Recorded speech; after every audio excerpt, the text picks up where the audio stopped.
Sloppy Joe's. Darling. Hey, darling, you got a little something on your shirt. Carl snapped out of his reverie long enough to shrug his shoulders and smile up at the waitress before diving back into the best damn Sloppy Joe he'd ever tasted. It seemed he'd lost all sense of proper dining etiquette after his first spite, but it didn't faze her for a second. She'd seen that glassy-eyed gaze many times before. She tossed a few more napkins on the table and shuffled away to top off a customer's coffee. A little while later, Carl dipped a napkin in his water and dabbed at the greasy red blotch on his shirt. He did it more for the sake of appearance than anything else. The shirt was easily written off in his mind as a worthwhile sacrifice for discovering the best damn meal he'd ever had. "Oh, darling, I don't think that's coming out," said the waitress with a motherly tone. He glanced at her name tag. "Can I get one more to go, Nancy?" Nancy smiled. "Sure thing, sugar." The 3-hour drive home was almost unbearable. He kept glancing at the greasy paper bag in the passenger seat. Carl couldn't possibly eat another bite, but all he really wanted to do was pull over and eat the Sloppy Joe. He wiped the escaping saliva off the side of his mouth and revved his car up to 15 miles per hour over the limit. Carl didn't even think about unpacking his car. He just grabbed the doggy bag and rushed into the house. Moments later, the paper bag lay in shreds beneath the dining table. He carefully peeled back the foil wrapper, revealing the monster of a sandwich within. The cold, congealed mess before him seemed to taste even better than the fresh one he had earlier. Its soggy 6-inch bun didn't dissuade him one bit.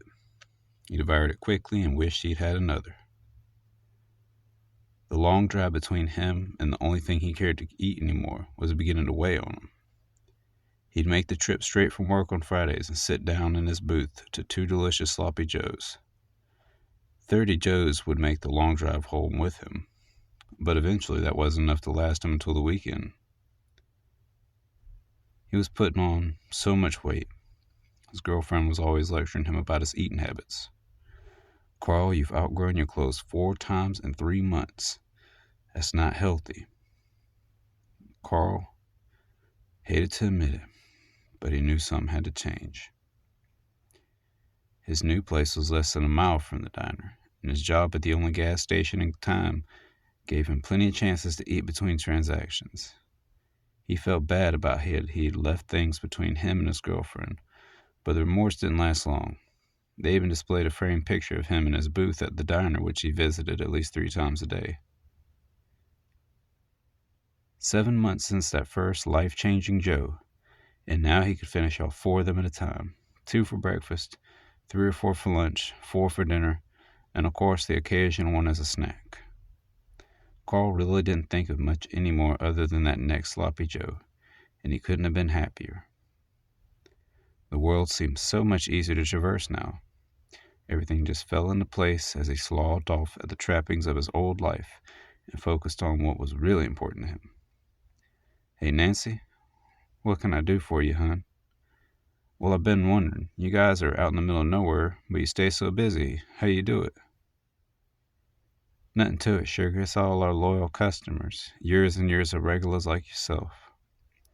Just look around all the pictures on the wall. Oh, that reminds me. I'm sorry to tell you this, but due to the rise in food costs, we have to start charging you $2 per more. You okay with that, darling?" The most recent cost hike didn't seem to even register on Carl's mind. He just absent-mindedly said, "Uh-huh," as he looked around the photos of heavily obese people all the way to the ceiling in some places. He looked at the pictures hanging along the wall in his booth. It showed him sitting there with 2 Sloppy Joes on the table, his double chin ascending the whole wide smile of his face. He glanced at his table and realized it was pushed as far as it could go to the other side of the booth to allow him to slide in and out. There wasn't enough room for even a child to sit on the other side, and his gut already pressed against the edge of the table. Carl took the picture off the wall, pushed past Nancy, and headed towards the bathroom. He stood before the mirror and compared himself to the photo. The guy in the photo was much bigger than he used to be before all the Sloppy Joes, but his image in the mirror looked like someone who had eaten both of those guys. Carl pinched rolls of fat under his chin and jiggled them. He thought about how he used to view fat people as lazy, insecure, and even stupid. It seemed strange to him that since he started putting on weight, he never saw himself in that way. His gurgling stomach reminded him of the 4 Joes being prepared for him right now in the kitchen. He suddenly felt sickeningly hungry. He came out of the bathroom and started to scrutinize the photos in the hallway. Nancy stepped up to him. "I wouldn't count 'em if I was you, hon. Your order will be up soon. Why don't you go sit down? I topped off your sweet tea." She began to walk away as Carl spoke up. "All the people in these photos are dead now, aren't they?" Nancy sighed and turned to face Carl. "Most of 'em, but you don't think about that, sweetheart. And all our regulars are the happiest they've ever been right to the end." The ding-ding-ding of the order bell yanked Carl from his depressing epiphany. "I bet that's your Joe right there, darling." She gave his fat shoulder a reassuring squeeze and headed over to the order-up window. He stood there at the hall entrance and looked out into the diner.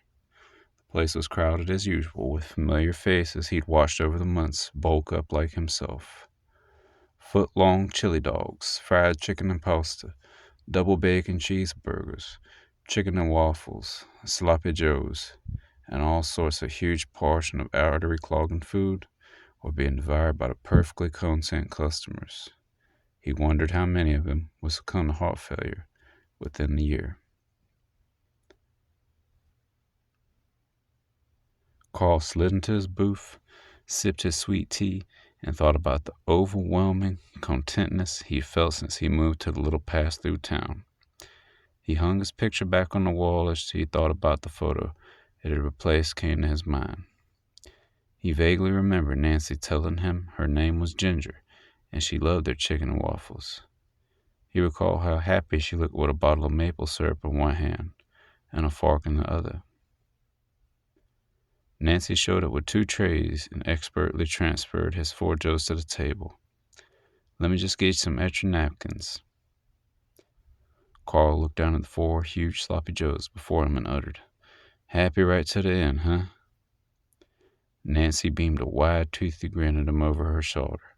"That's right, sugar." Carl patted the side of his belly and expertly grabbed a Joe with both hands. "Well, then tell the cook to get 1 more ready for me. I want to try for 5 today."